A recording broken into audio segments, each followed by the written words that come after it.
Stop. Just stop scrolling. Right there. Freeze your thumb, because what I'm about to tell you didn't find you by accident. You know that feeling, that knowing when something cuts through the noise and speaks directly to the most hidden part of your soul? That flutter in your chest right now? That sudden awareness that you were meant to see this message at this exact second? That's not the algorithm, beloved. That's heaven. My name is irrelevant. What matters is that I'm a messenger. And you're about to discover why this message found you 72 hours before Monday. Not Tuesday. Not last week. Before Monday. Because Monday isn't just another date on your calendar. It's a threshold, a hinge point between what was and what's about to be. Listen to me carefully, chosen one. This isn't motivation. This isn't inspiration to get you through your day. This is a divine interruption, and if you scroll past this moment, something sacred will close that may never open again. Ecclesiastes 3:1 tells us, "To everything there is a season, and a time to every purpose under heaven." God doesn't speak after the moment passes. He speaks before the movement begins. Right now, heaven is holding its breath over your life. The train is slowing before your station. And what unfolds on Monday will explain things you've been questioning for years. Before we go deeper, let me pause and thank every single one of you who has supported this message through super thanks. Your generosity means more than you know. You're not just giving. You're sowing seeds that spread light to others who feel alone in their calling. Whether you give or not, I'm deeply grateful for your presence here. Your time, your attention, your open heart, it all matters. And if this message already resonates with your soul, go ahead and plant that seed of faith. But here's what's gripping my spirit right now. There are 3 things unfolding on Monday. 3 spiritual realities converging on one day. And one of them, just one, explains why your life stalled when it should have soared. Why doors slammed when they should have opened. Why you felt stuck in a season that was supposed to be temporary. You're sitting in a courtroom right now, and Monday is when the verdict gets read. Not a verdict of condemnation, a verdict of release. If something in your chest is already stirring, if your spirit recognizes this before your mind can explain it, don't analyze it. Don't dismiss it. Just acknowledge it. Type below right now, "I'm listening," because what I'm about to reveal in the next few minutes will change how you see Monday, how you understand your waiting, and why you've been positioned exactly where you are for such a time as this. The interruption has begun, and chosen one, you're about to discover that being interrupted by God is the greatest gift you never knew you needed. Why does it feel like God stopped answering? Why have the prayers that used to flow like rivers now feel like they're hitting a concrete ceiling? Why does everyone else seem to be moving forward while you're standing still, watching your own life fade into background noise? Let me tell you something that might crack your chest wide open. That silence you've been sitting in, that deafening quiet that wakes you up at 3 a.m. wondering if heaven forgot your address, it's not what you think it is. You know exactly what I'm talking about, don't you? There was a time when you felt God's presence like warmth on your skin. When you prayed, you knew He was listening. When you worshipped, something moved in your spirit. But somewhere along the way, the signal went dead. The line went quiet. And you've been whispering into the void ever since, wondering what you did wrong. Maybe it started 5 years ago. Maybe 10. Maybe it's been so long you can't even remember what His voice sounds like anymore. Your children call less. Your spouse doesn't understand you. The church you served faithfully for decades suddenly feels cold and distant. Even your prayers, oh God, even your prayers, they leave your lips and seem to evaporate before they reach the ceiling. You've started believing lies, haven't you? I'm too old now. God's moved on to younger people with bigger faith. My season is over. I missed my moment. Stop right there. What if I told you that silence isn't abandonment, it's assignment? What if the quiet wasn't God leaving you, but God focusing on you with such laser precision that He had to remove every distraction, every voice, every noise that would interfere with what He's about to do? Listen to Job's cry in chapter 23, verses 8 through 10. This man, this righteous, suffering man said, I go forward, but he is not there, and backward, but I cannot perceive him. When he works on the left hand, I cannot behold him. When he turns to the right hand, I cannot see him. But he knows the way that I take. When he has tested me, I shall come forth as gold. Do you hear that? Job couldn't see God, couldn't feel God, couldn't perceive God anywhere. But God knew exactly where Job was, and that testing, that unbearable silence, was producing something more valuable than comfort. It was producing gold. You've been in the refiner's fire, beloved, and the refiner never takes his eyes off the gold. He watches it closer during the heating than he ever did before. The silence you're experiencing isn't God looking away. It's God leaning in, so close that his breath is heating the very thing he's about to purify. Think about winter soil, dead right cold, lifeless, nothing growing. But ask any farmer what's happening beneath that frozen ground. Roots are deepening, seeds are breaking open, nutrients are building. That soil isn't dead, it's preparing. And when spring comes, what emerges is stronger than anything summer could produce. You've been living in winter, dear one, but Monday marks the shift. Psalm 66:10 says it plainly. For you, O God, tested us. You refined us like silver, not punished, not abandoned, refined. And silver doesn't get refined in a moment. It requires sustained heat, patient watching, and strategic silence. Here's what breaks my heart. While you've been interpreting God's silence as rejection, He's been orchestrating the most intricate season of your entire life. He closed doors you were desperate to walk through, not because you weren't worthy, but because what's on the other side of Monday would have been destroyed by premature exposure. That relationship that ended when you needed it most. God removed it because it would have sabotaged what He's about to give you. That financial door that slammed shut. He was protecting you from a trap disguised as opportunity. That prayer you've been praying for 20 years that still hasn't been answered. He's been compounding the blessing with interest you can't even fathom yet. The silence was necessary because what's coming cannot survive noise. You can't build a foundation during an earthquake. You can't hear a whisper in a hurricane. And you can't receive a God-sized assignment while you're still distracted by everything that felt important but wasn't actually essential. God didn't go quiet because He was done with you. He went quiet because He was preparing you for something so massive, so unprecedented, so beyond your current capacity, that He had to strip away everything that would have interfered with your ability to receive it. That's why your friends list got shorter. That's why certain people who used to fill your calendar suddenly disappeared. That's why you felt isolated even in crowded rooms. God was strategically removing voices that would have talked you out of what He's about to talk you into. And here's the urgency you need to grasp right now. The refinement is complete. The winter is ending. The silence is about to break. But if you're not paying attention when Monday arrives, you'll miss the sound of the door opening. If you've been walking through a quiet season, if you've felt forgotten, overlooked, or left behind, let heaven know you're still here. Type below, still here. Because chosen one, your silence wasn't the end of your story. It was the editing of your story. And what's about to unfold on Monday will prove that every moment of waiting was preparing you for this exact moment of breakthrough. But the question burning in the spiritual realm right now is this. Do you trust that God's silence was purposeful enough to keep watching, to keep believing, to keep standing?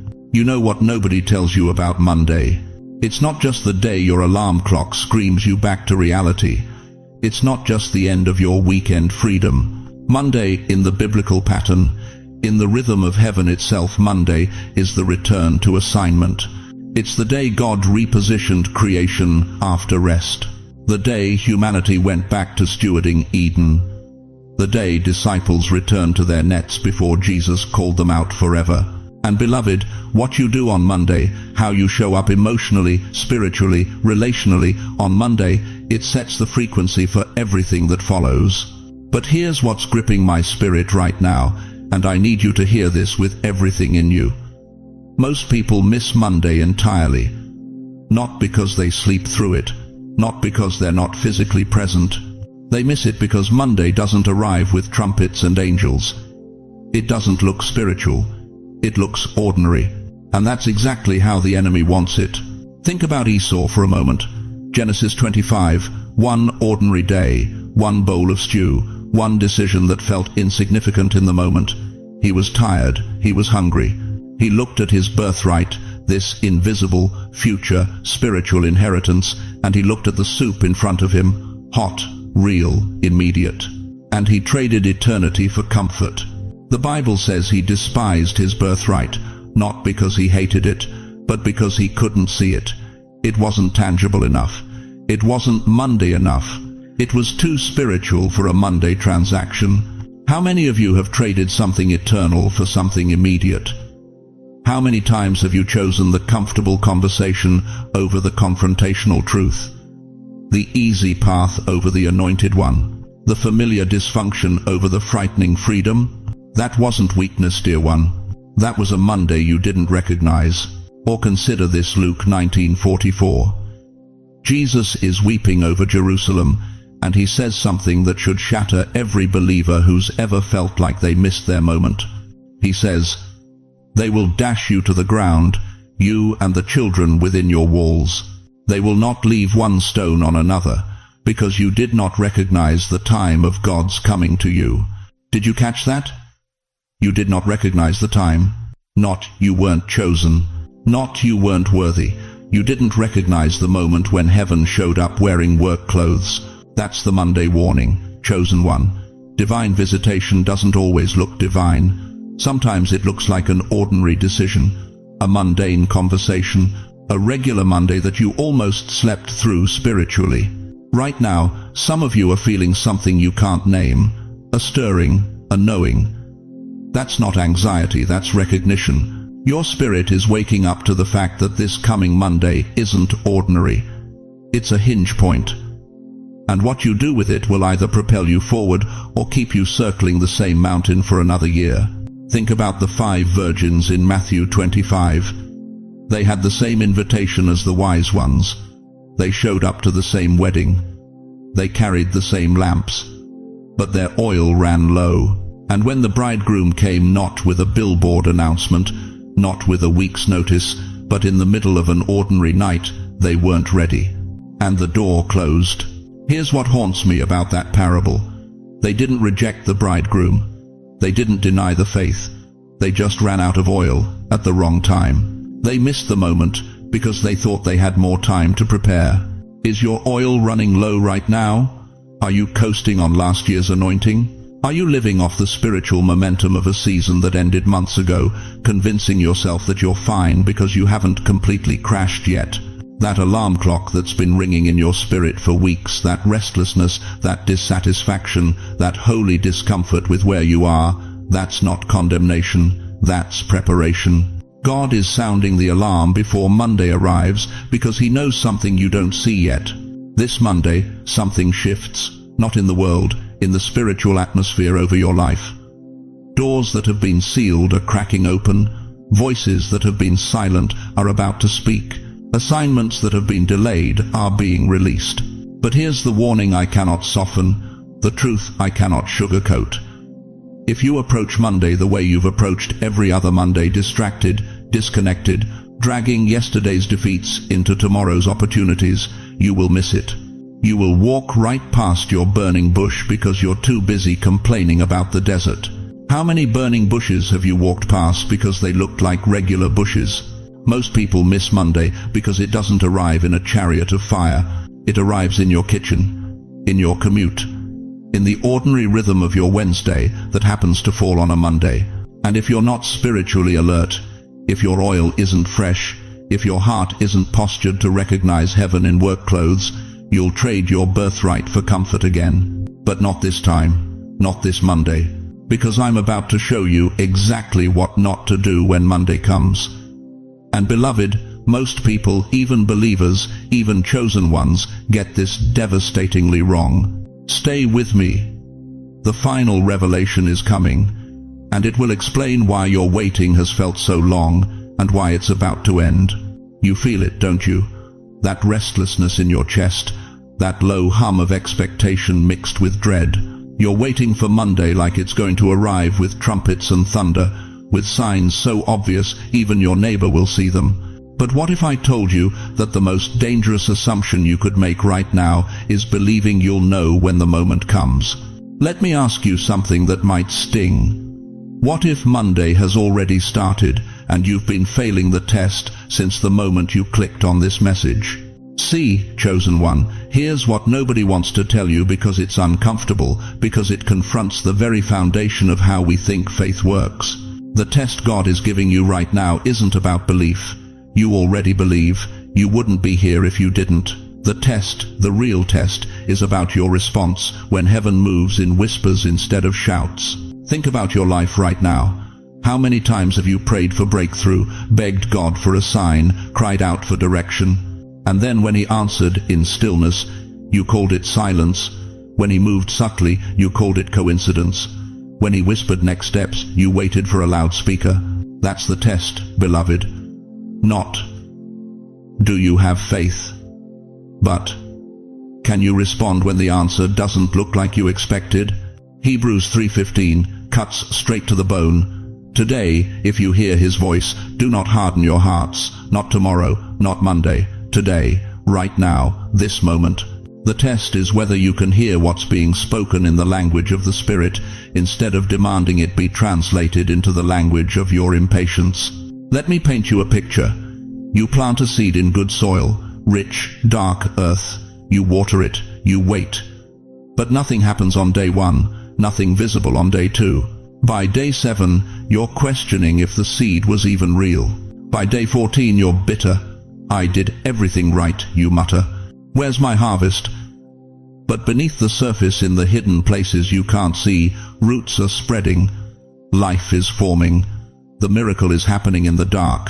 The soil isn't rejecting your seed, dear one. But are you rejecting the process because it doesn't perform on your timeline? Here's what breaks my heart.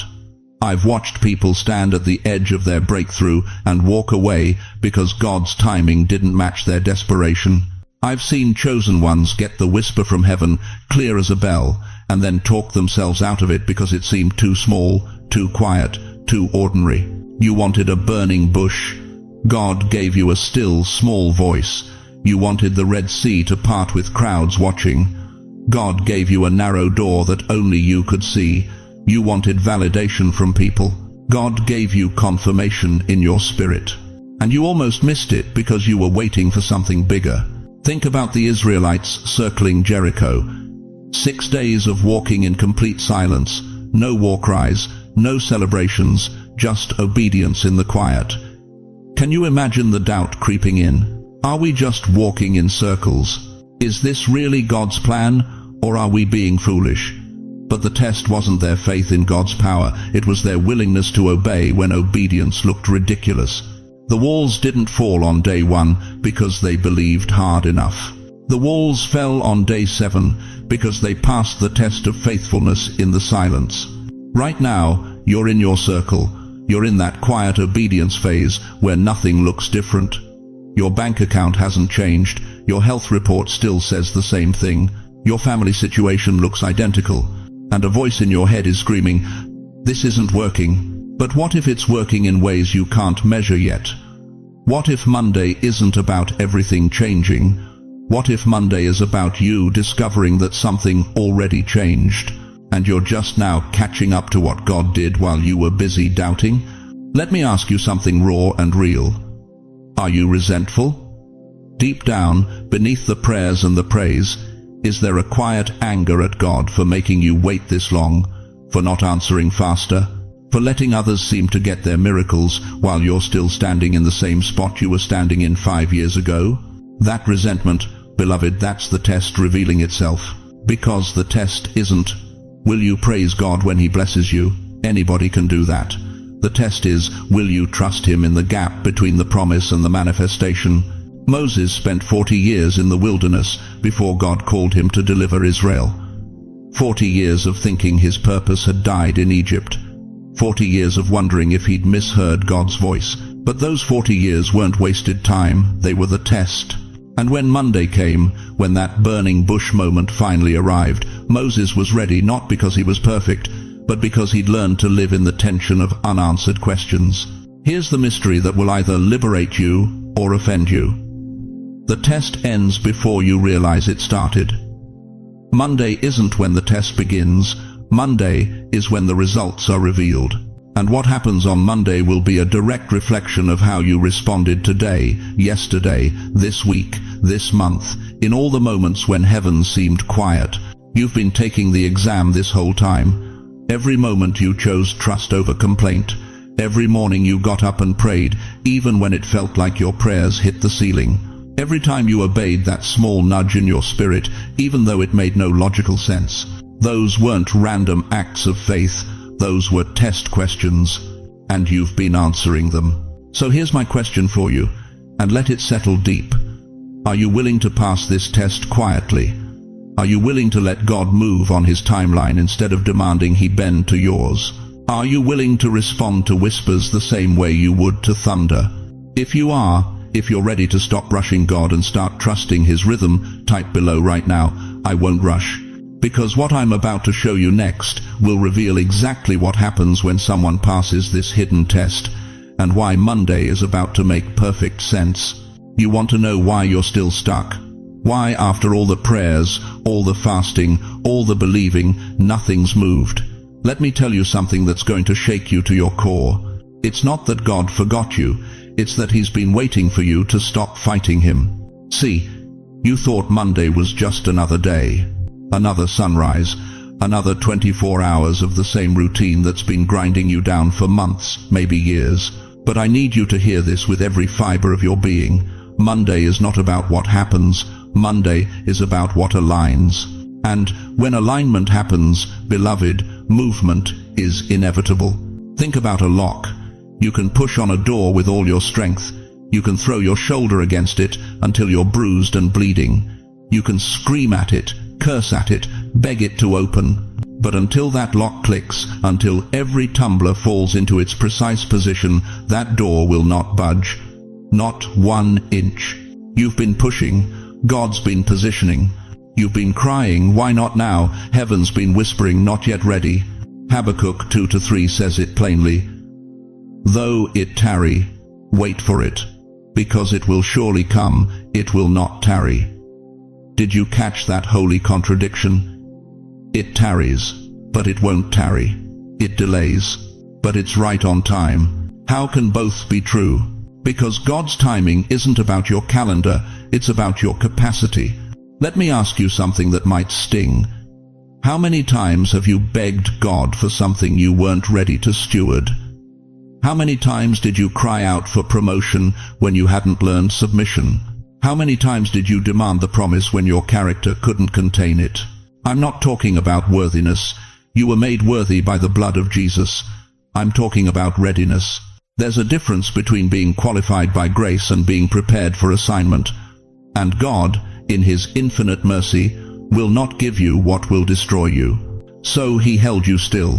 That job you didn't get 3 years ago, the one that went to someone less experienced, less dedicated, you called it rejection. Heaven called it protection. That relationship that fell apart when you thought it was God's will, you called it heartbreak. The Almighty called it course correction. That business opportunity that evaporated overnight, you called it failure. Your Father called it redirection. Every closed door wasn't God saying no to you.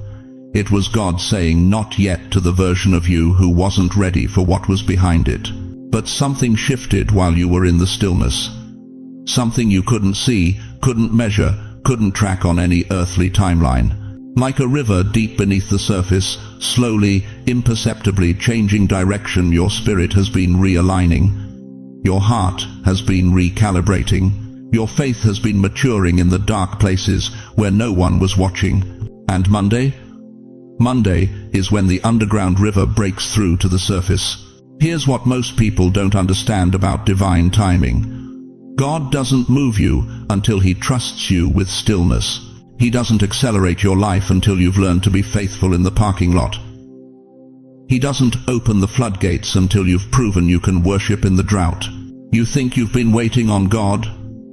Chosen one, God's been waiting on you, waiting for you to stop thrashing, waiting for you to stop forcing, waiting for you to finally surrender control and say, your will, not mine.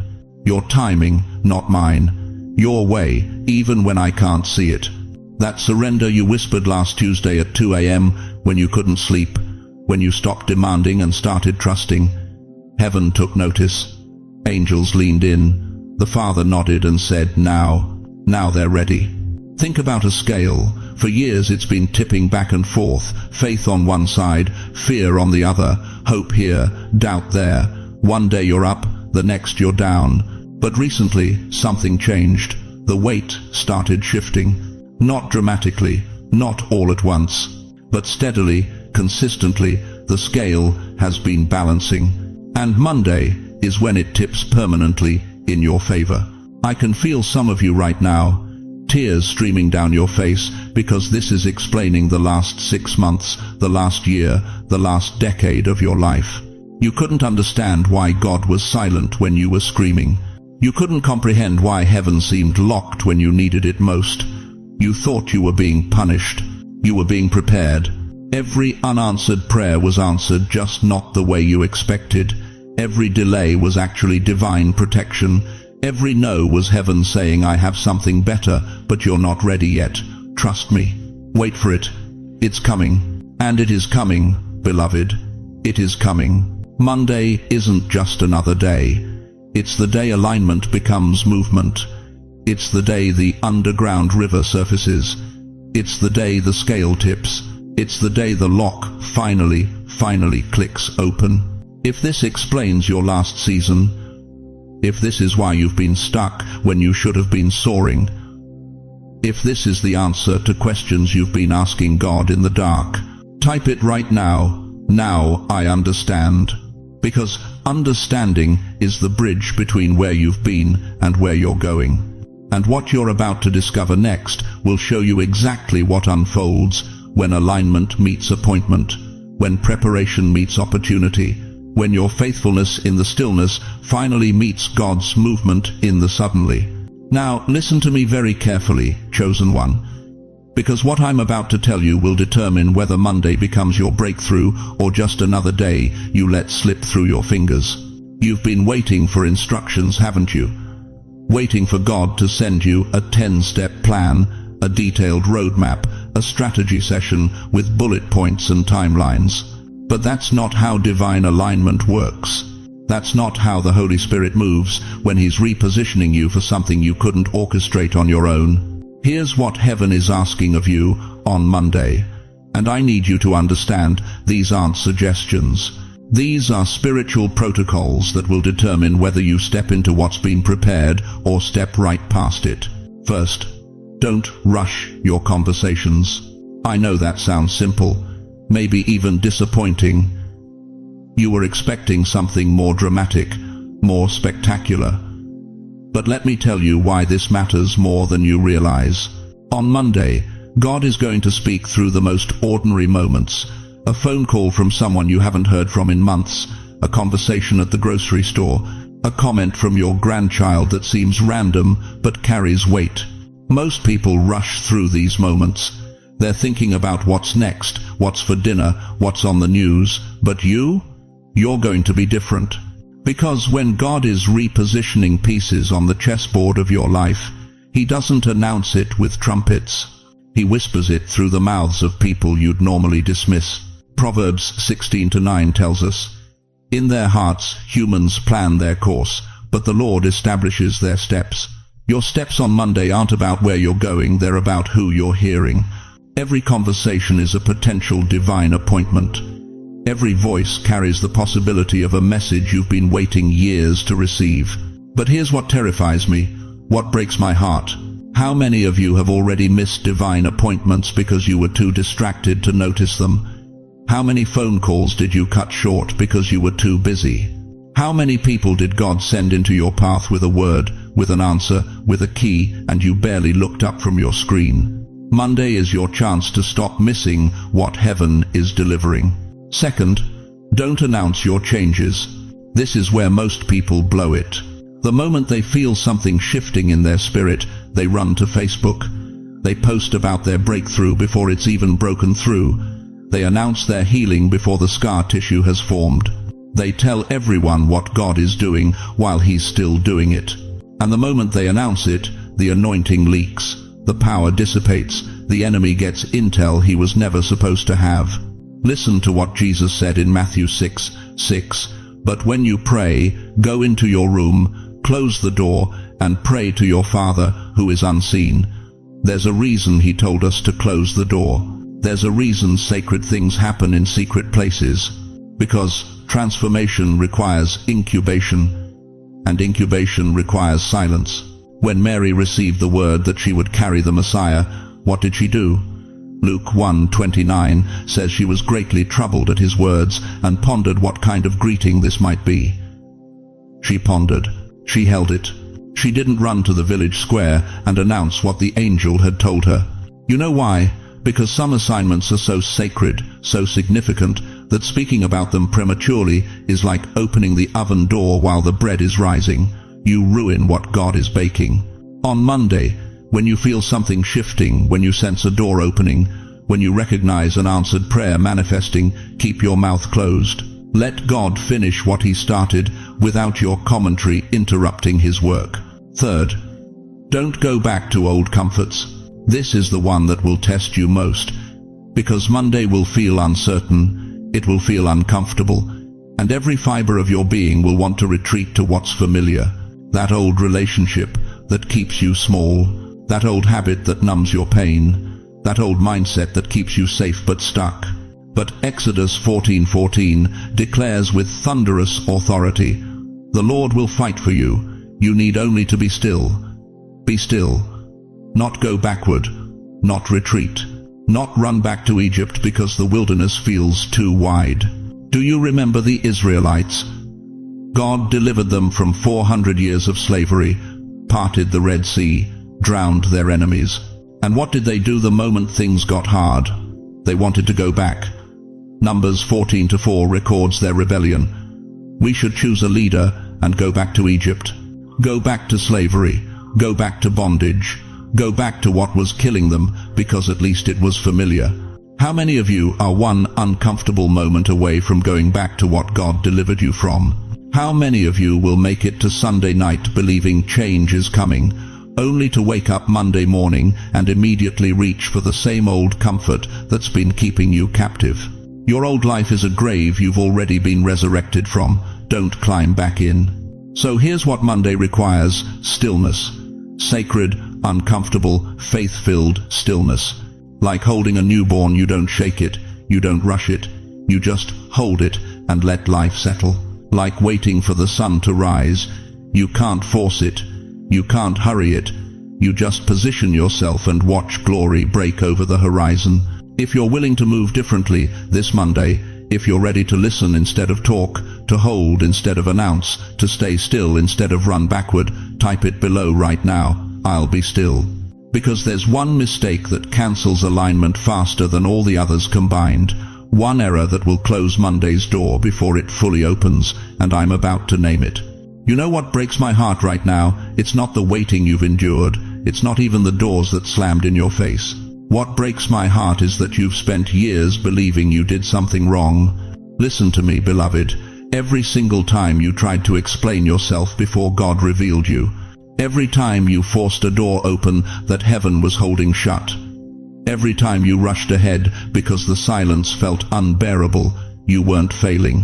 You were learning the hardest lesson a chosen one ever has to master. The lesson of sacred timing. See, the enemy has convinced you that delay means denial, that if God really loved you, He would have moved faster, that if you were truly chosen, the path would have been clearer. But that's the lie that's kept you stuck in a cycle of second-guessing every move you make. Here's the truth that's going to shatter that prison. God doesn't reveal the plan before obedience. He reveals it through obedience. Think about Abraham.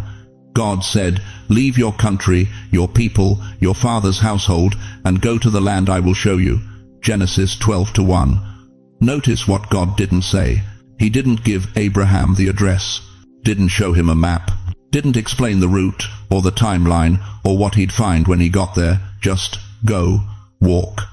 Trust me in the dark. And Abraham went, not because he understood, but because he knew the voice.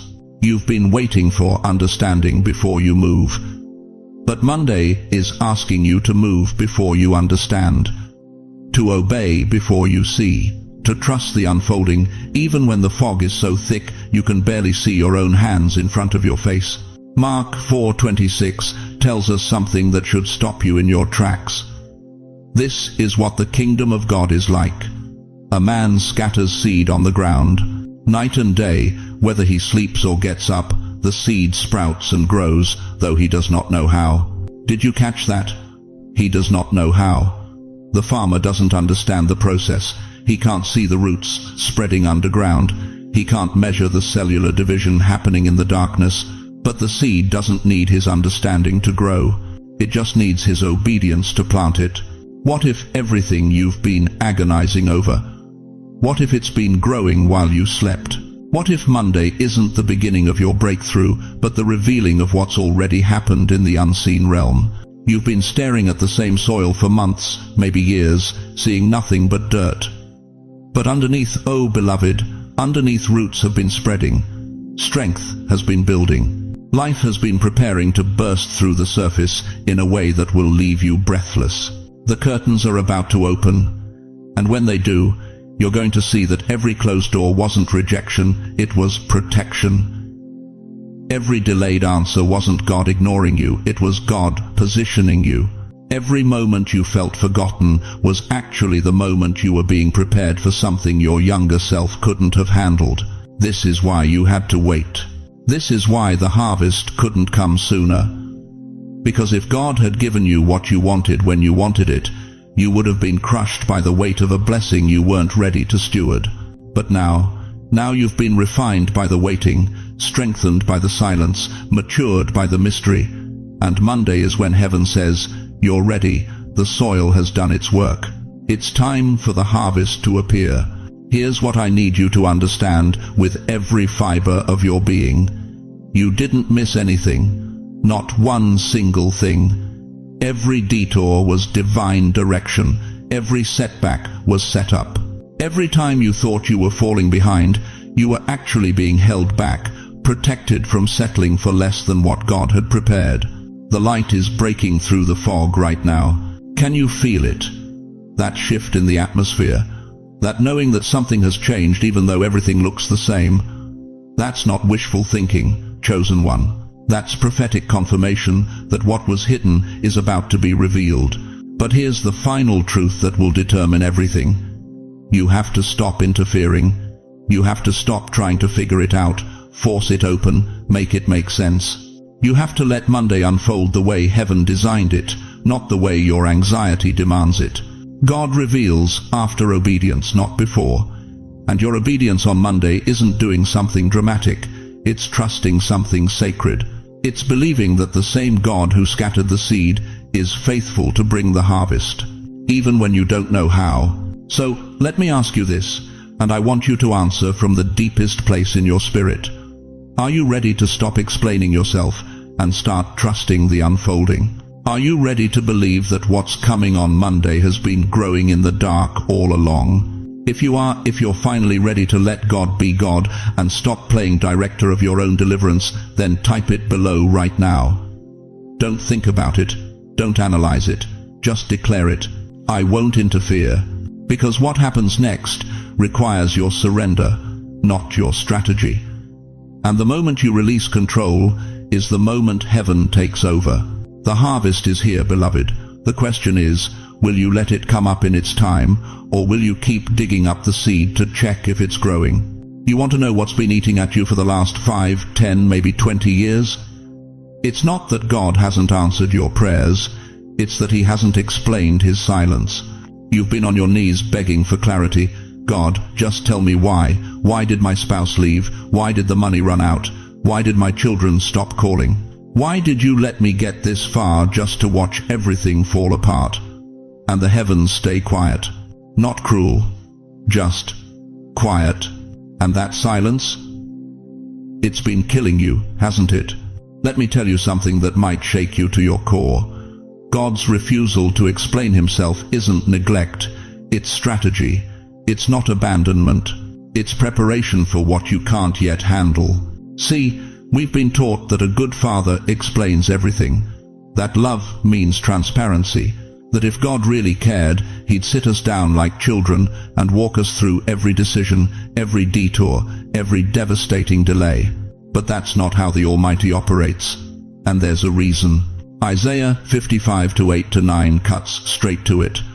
For my thoughts are not your thoughts, neither are your ways my ways, saith the Lord. For as the heavens are higher than the earth, so are my ways higher than your ways, and my thoughts than your thoughts.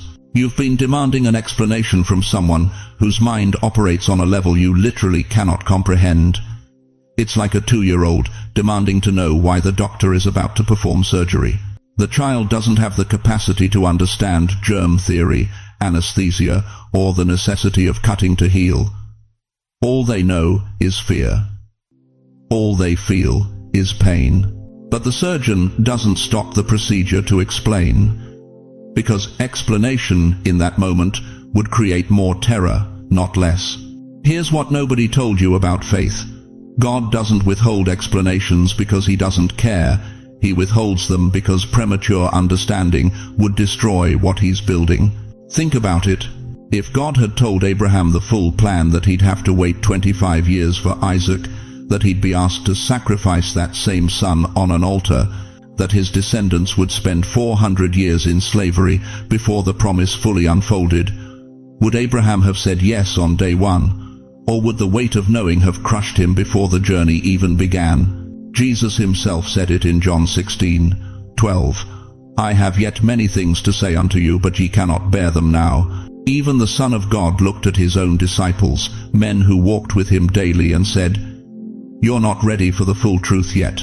Not because they were failures, because the human soul can only carry what it's been conditioned to hold.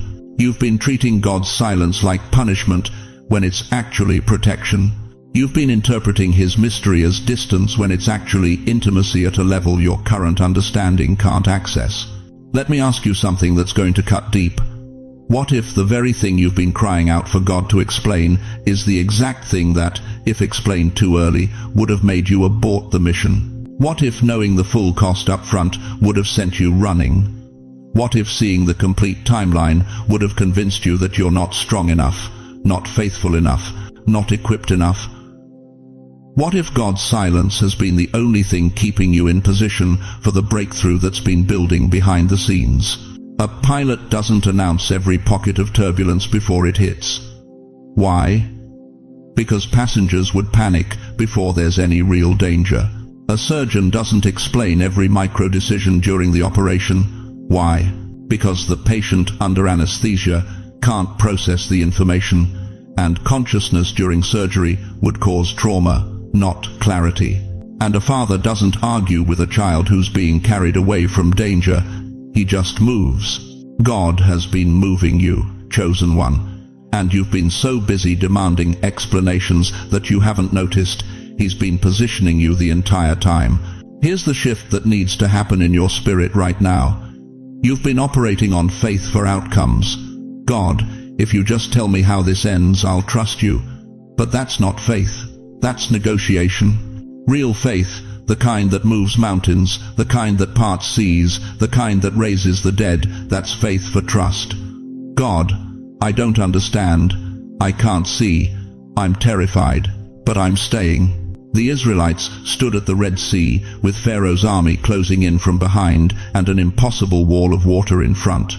And Moses didn't get a 3-point sermon explaining hydrodynamics and divine timing. He got one sentence: stand still and see the salvation of the Lord. No explanation, just instruction. And when they obeyed without understanding, the sea split. You're standing at your Red Sea right now, Behind you is everything that's been chasing you: debt, disease, disappointment, despair. In front of you is something that looks impossible, and you're waiting for God to explain the plan before you take the step. But Monday is coming. And Monday doesn't require your understanding. Monday requires your obedience. There's one reason, just one, that explanations would have destroyed what God is preparing for you. And you're about to discover what happens when trust replaces the need to know. Because the silence you've been resenting, it's about to break. But not with explanations, with demonstrations. You thought the hardest part was saying yes to God. You thought once you obeyed, once you stepped out in faith, once you made the sacrifice, everything would get easier. That the clouds would part, the path would clear, and heaven would roll out confirmation after confirmation. But then something happened that nobody warned you about. The reassurance stopped. The signs went silent. The confirmations dried up. And you found yourself standing in obedience completely alone, wondering if you heard God correctly in the first place. Dear chosen one, welcome to the second test, the test that comes after obedience. The trial that arrives after you've already proven your faith.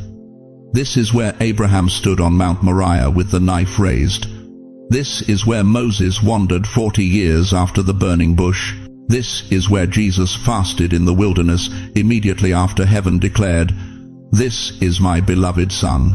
You see, the first test was simple: will you obey? But the second test cuts deeper. Will you keep going without reassurance? Think about Abraham for a moment. God told him to sacrifice Isaac, the son of promise, the child of miracle, the only heir to everything God had sworn. And Abraham obeyed. He built the altar, he bound his son, he raised the knife. But here's what shakes me to my core. God didn't stop him at the first step. He didn't interrupt him halfway up the mountain. Abraham had to walk all the way to the edge of the unthinkable before heaven spoke again. Genesis 22:11 tells us, "The angel of the Lord called to him from heaven and said, 'Abraham, Abraham.'" But notice when the angel called. Not at the beginning of the journey, not in the middle. At the final moment, after Abraham had proven he would follow through even in terrifying silence. Why? Because God tests certainty after obedience, not before. Let me ask you something that might sting. How many times have you started strong, stepped out in faith, moved when God said move, only to stop halfway because the confirmation didn't come fast enough? How many dreams did you abandon because heaven went quiet? How many callings did you walk away from because God didn't provide instant validation? You're 72, 78, 83 years old, and you've learned to trust God through decades of faithfulness. But this season, this Monday that's approaching, it's different because you've already said yes. You've already made the commitment. You've already stepped into what God asked you to do. And now, right now, you're standing in the most dangerous place a believer can stand, the space between promise and proof. It's like driving through the desert and your GPS loses signal. The road is still there, your destination hasn't changed, but the voice that was guiding you? Silent. And you have to decide. Do I keep driving, or do I turn back because I can't see the next turn? Or picture this. You're at a traffic light, but the power's out. No red, no green, no yellow, just darkness. And you have to make a choice with no external guidance. Do I go, or do I wait forever? That's where you are right now, chosen one. And Monday is the moment when God reveals whether you've been driving by His voice or by your need for constant confirmation. Look at Jesus in Matthew 4:1. The chapter opens with these words. Then Jesus was led by the Spirit into the wilderness to be tempted by the devil. Wait, then? Then when? Immediately after his baptism. Right after the heavens opened, right after the Father's voice boomed, "This is my beloved Son, in whom I am well pleased." Heaven confirmed his identity and then sent him into silence, into hunger, into 40 days of testing, where the only voices he heard were the enemy's lies and his own prayers. Why would God do that? Why confirm and then withdraw? Because the second test isn't about if you believe, It's about how deeply you believe. Anyone can have faith when the miracles are flowing. Anyone can praise when the blessings are obvious. Anyone can trust when the bank account is full and the bills are paid and the doctor gives a good report. But what about when the manna stops? What about when the Red Sea doesn't part? What about when you're doing everything right and everything still feels wrong? The tree that survives the drought isn't the one with shallow roots reaching for surface water. It's the one that pushed deep into the ground long before the dry season came. You see the branches above, but you don't see the roots below, roots that went down 10, 15, 20 feet when water was still plentiful, preparing for the day when the rain would stop. You've been putting down roots, beloved. Every prayer in the dark, every act of faithfulness when no one was watching. Every morning you got up and trusted God, even when your circumstances screamed otherwise. Those weren't wasted days. Those were root systems going deep. And now, right now, you're in the drought. The test after the test, the silence after the calling, the wilderness after the confirmation. But here's what the enemy doesn't want you to know. This silence isn't God's absence, it's God's confidence. He's not holding back because he doesn't trust you. He's stepping back because he does. He's watching to see if you'll keep going without the reassurance, because what's coming on Monday requires someone who doesn't need their hand held at every turn. Moses led 2 million people through a desert for 40 years. Do you think God spoke audibly every single day? No. There were long stretches of silence, long seasons of just walking, trusting, obeying. But Moses kept going. And when they finally reached the promised land, it wasn't because Moses had perfect clarity at every step.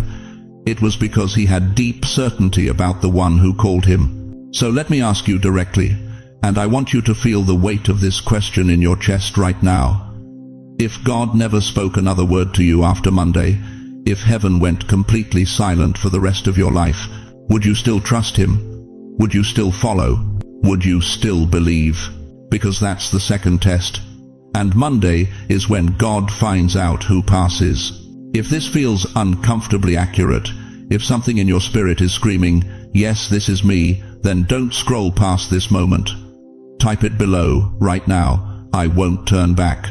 Because what I'm about to reveal next will show you exactly why this test is happening now, and what God is preparing you for on the other side of this silence. You feel it, don't you? That strange nakedness in your spirit. Like someone just pulled back a curtain you didn't even know was there, and suddenly you're standing in a room full of light with nowhere to hide.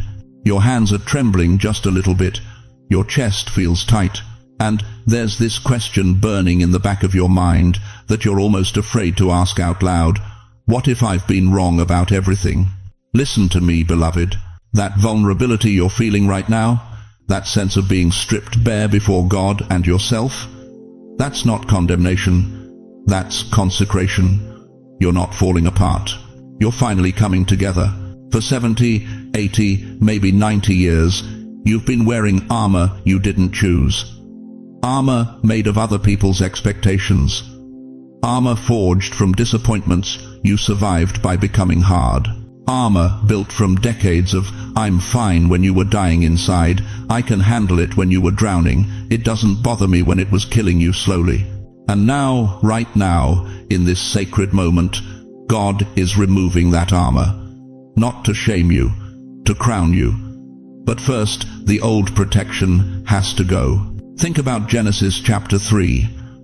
Adam and Eve walked in the garden, completely naked, completely unashamed. But the moment they sinned, verse 7 says, "Then the eyes of both of them were opened, and they realized they were naked." For the first time, they felt exposed, vulnerable. They tried to cover themselves with fig leaves, with their own solutions, their own protection. But God had something better. He made them garments of skin, real covering, divine covering. But first, they had to face their nakedness. You're in that in-between moment right now. The fig leaves of self-protection have been stripped away, but you haven't received your royal garments yet, and it feels terrifying, doesn't it? It feels like dying, because it is dying. The old you is dying, And death, even necessary death, even holy death, is never comfortable. Here's what you need to understand. That feeling of exposure isn't proof you're doing something wrong. It's proof you're being positioned for something right. You can't be clothed in new authority while you're still wearing old armor. The snake can't grow until it sheds its skin.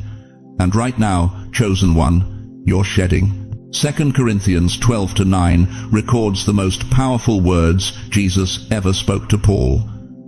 My grace is sufficient for you, for my power is made perfect in weakness, not despite your weakness. In your weakness, your vulnerability isn't your liability, it's your leverage. But I know what you're thinking. I'm too old to feel this exposed. I should have it all figured out by now. People my age are supposed to be wise, settled, confident. Instead, I feel like a child again, scared, uncertain, questioning everything I thought I knew. Let me tell you something that's going to rock your world. That childlike vulnerability, that's exactly what Jesus was talking about in Matthew 18:3 when he said, "Unless you change and become like little children, you will never enter the kingdom of heaven." You're not regressing. You're progressing into the very posture God requires for your next level. Think about a house in the middle of renovation, walls ripped open, floors torn up, dust everywhere. It looks worse than it did before the work started, doesn't it? Someone walking by might think, "What a disaster, they should have left it alone." But the homeowner knows something the passerby doesn't. This mess is temporary. This exposure is necessary. You can't install new wiring without opening the walls. You can't lay new foundation without excavating the old. You are that house right now. And Monday is when the master builder starts installing what he's been preparing while you've been exposed. But here's the part that makes most people turn back.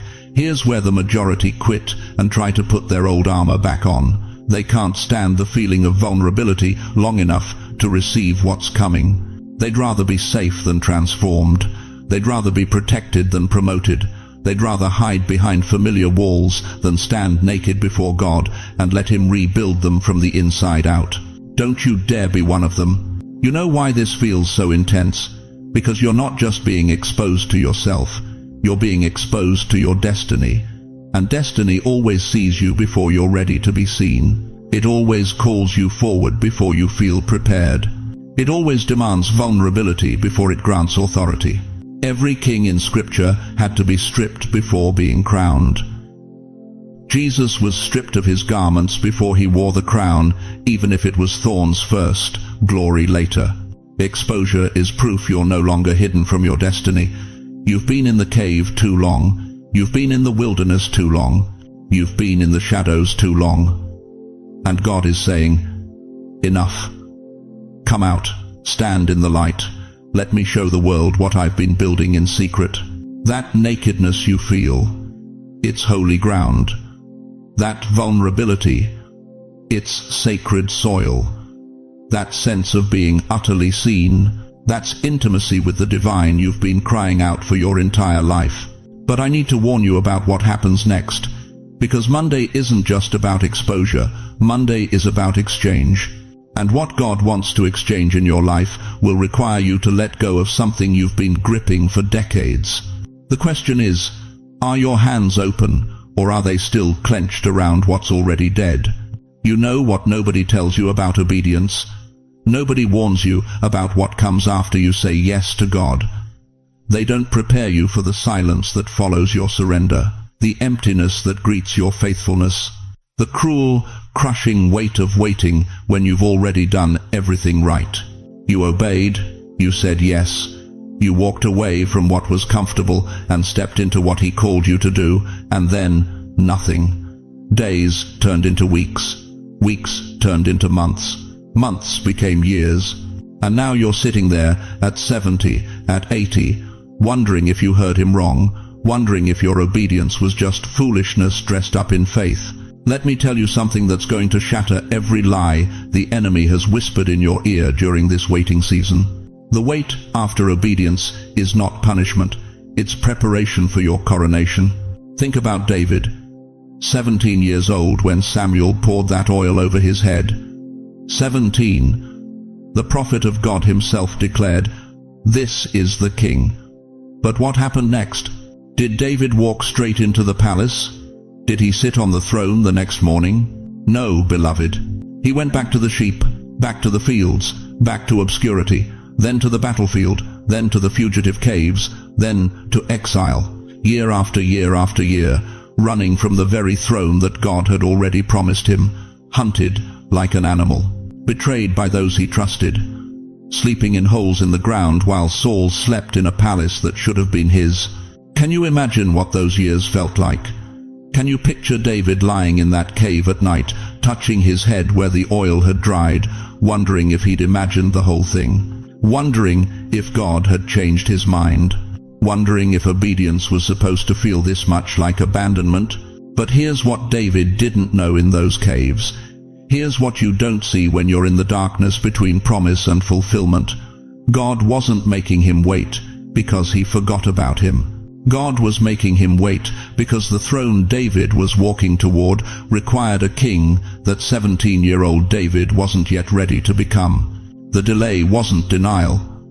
It was development. Every night David spent in that cave, his character was being forged. Every moment he could have killed Saul, but chose mercy instead. His heart was being tested. Every tear he cried in solitude, his dependence on God was being deepened. The crown was already his. But the man who could carry that crown without it crushing him, that man was being built in the waiting. James 1:12 cuts straight to the bone. Blessed is the man who remains steadfast under trial, for when he has stood the test, he will receive the crown of life, which God has promised to those who love him. Did you catch that? The crown comes after the test, not before, not during, after. Your crown is sitting in a box right now, beloved. It's already been made. Your name is already engraved on it. But God, in his infinite wisdom, knows something you don't. He knows that if he gave you that crown today, before the refinement is complete, before the testing has done its work, the weight of it would break your neck. So he makes you wait. Not because he doesn't love you, because he does.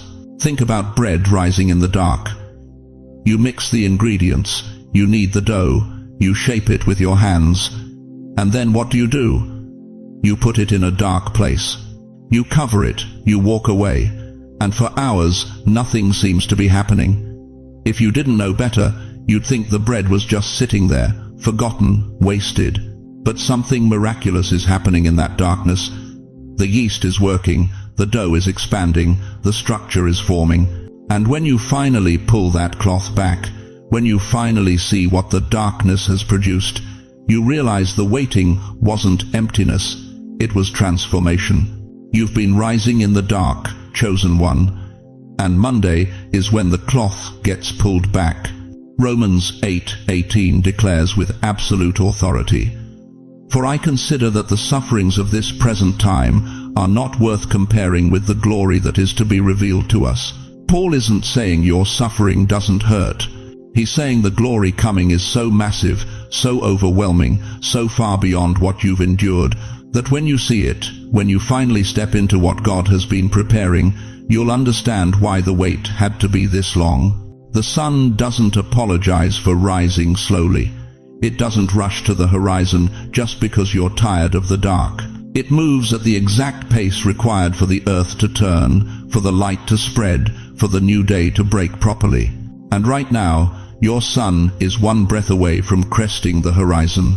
Here's what the enemy doesn't want you to understand. Here's the truth that will set you free from the torment of thinking you've been forgotten. Delay after obedience is not denial. It is protection from collapse. If God had given you everything you asked for when you first asked for it, you would have self-destructed. The blessing you've been begging for requires a version of you that didn't exist 3 years ago. The door you've been pounding on needs a you who can walk through it without being destroyed by what's on the other side. God has been protecting you from the very thing you thought he was withholding. And on Monday, you're going to see why, if you're still here. If, after everything hell has thrown at you, every reason to quit, every excuse to walk away, if you're still standing in faith, still believing when it makes no sense, still trusting when the evidence says give up, then type it right now. Let heaven hear you. Let the enemy see that he failed. Type, still faithful, because your faithfulness in the waiting is about to be crowned with a glory you cannot yet imagine. And Monday? Monday is Coronation Day. You know what terrifies me more than anything else? It's not that people miss their moment. It's that they stand right at the threshold of breakthrough and choose to turn back because the unfamiliar feels more dangerous than the prison they've known for decades. Let me tell you something that's going to cut deep, chosen one. Right now, as you're hearing my voice, you're standing at a doorway. God has spent years, maybe your entire lifetime, maneuvering you into position for what unfolds on Monday. But here's the brutal truth nobody wants to say out loud. Most people will sabotage their own deliverance at the last second. Why? Because they make 3 fatal mistakes. The first mistake is this: they try to explain themselves too soon. You feel that stirring in your spirit right now, don't you? That restlessness, that sense that something monumental is shifting in the invisible realm, and already part of you wants to rationalize it away. It's just my emotions. I'm being dramatic. This happens every time I watch these videos. Stop it, right there. Stop trying to make sense of what God is doing before he's finished doing it. Remember Saul in 1 Samuel chapter 13? He was told to wait 7 days for the prophet Samuel. 7 days. But on the 7th day, when Samuel hadn't arrived yet, Saul got nervous. The people were scattering, the enemy was gathering. So he took matters into his own hands and offered the sacrifice himself, something only the prophet was authorized to do. Samuel showed up minutes later. Minutes. And you know what he told Saul? You have done foolishly. You have not kept the commandment of the Lord your God. For now the Lord would have established your kingdom over Israel forever. But now your kingdom shall not continue. One moment of impatience, one act of trying to explain himself, justify himself, rescue himself before God's timing was complete. And it cost Saul everything. How many of you are about to do the same thing? How many of you are standing at day 6.5 and you're already reaching for solutions, already calling people to explain what you're feeling, already trying to fix what God is in the process of transforming? Don't you dare. Not this time. Let Monday arrive without your interference. The second mistake is even more insidious. They run back to what's familiar when God calls them forward into the unknown. You've been praying for change for how long? 20 years? 30? 50? You've begged God to open new doors, to shift your circumstances, to deliver you from the same patterns that have held your family captive for generations. And now, right now, that door is creaking open. You can feel it. You sense it in your bones. But here's what's about to happen. The moment you step toward it, everything familiar is going to scream at you to come back. That old job that underpaid and undervalued you, it's going to suddenly look stable. That toxic relationship you finally escaped. You're going to remember the good moments and forget the poison. Genesis 19 tells us about Lot's wife. The angels literally grabbed Lot's family by the hand and dragged them out of Sodom before God's judgment fell. They were given one command: escape for your life. Do not look behind you. One command. But Lot's wife looked back. Just one glance over her shoulder at the city she was leaving, and she became a pillar of salt, frozen forever between two worlds, unable to go back, unwilling to move forward. Jesus himself warned us in Luke 17:32, remember Lot's wife. 3 words. That's how serious this is. Don't romanticize what God is rescuing you from. Don't negotiate with the past when your future is demanding your full attention. What are you looking back at right now? What familiar prison are you considering returning to simply because the promised land requires more faith than you think you have? I need you to hear me. That door behind you, the one you keep glancing at, God is about to lock it permanently, not to punish you, to protect you. Because if it stays open, you'll crawl back through it every time His call gets uncomfortable. The third mistake is the deadliest. They demand another sign when God has already given clear instruction. You want to know why you're stuck. It's not because God hasn't spoken, it's because you keep asking him to repeat himself in a different language, hoping the answer will change. How many confirmations do you need? How many fleeces do you have to lay out? How many sermons have to speak directly to your situation before you finally obey what you already know God told you to do? Gideon did this. Judges chapter 6. God called him a mighty warrior and commissioned him to save Israel. But Gideon kept asking for signs.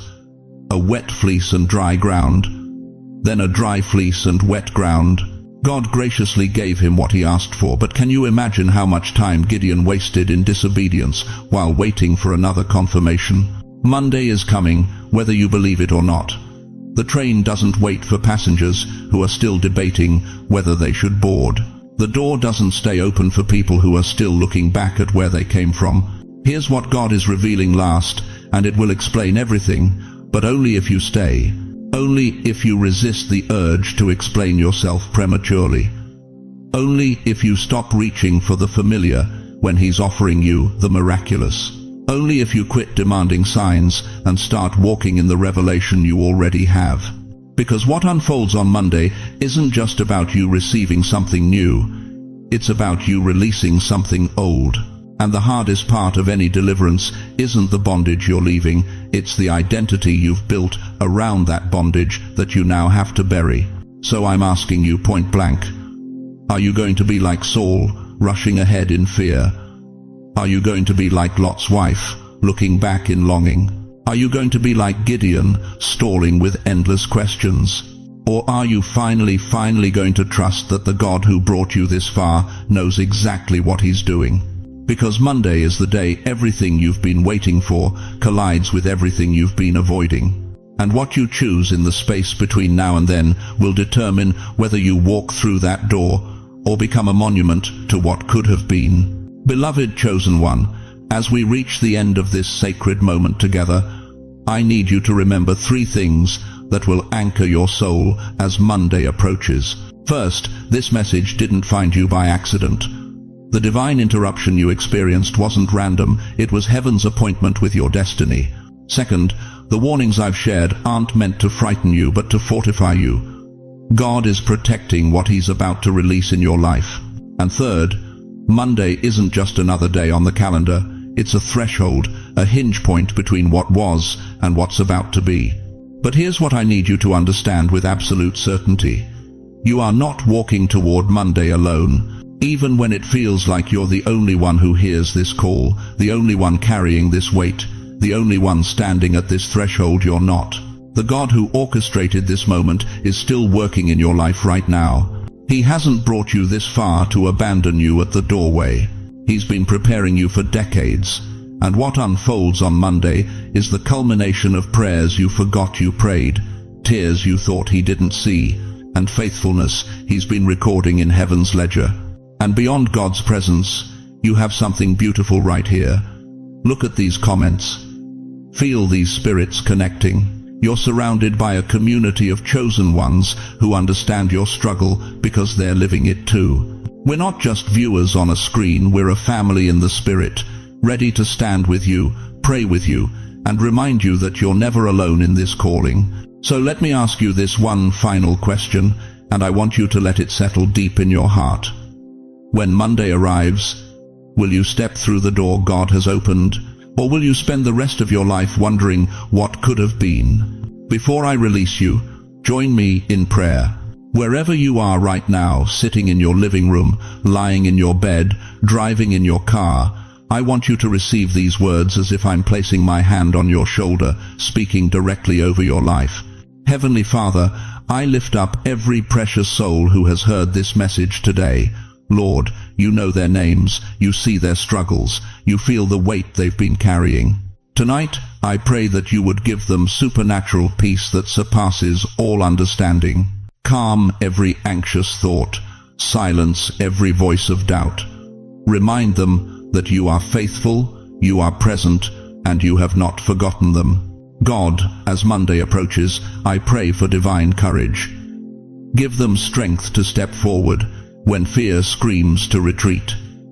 Give them wisdom to discern your voice above the noise. Give them grace to release what's familiar and embrace what you've prepared. Open doors that no man can shut. Close doors that would lead them back into bondage. Protect them from second-guessing, from looking back, from demanding signs when you've already given clear direction. Let them walk in the confidence that their steps are ordered by you. Father, bless their families, their health, their finances, their peace of mind.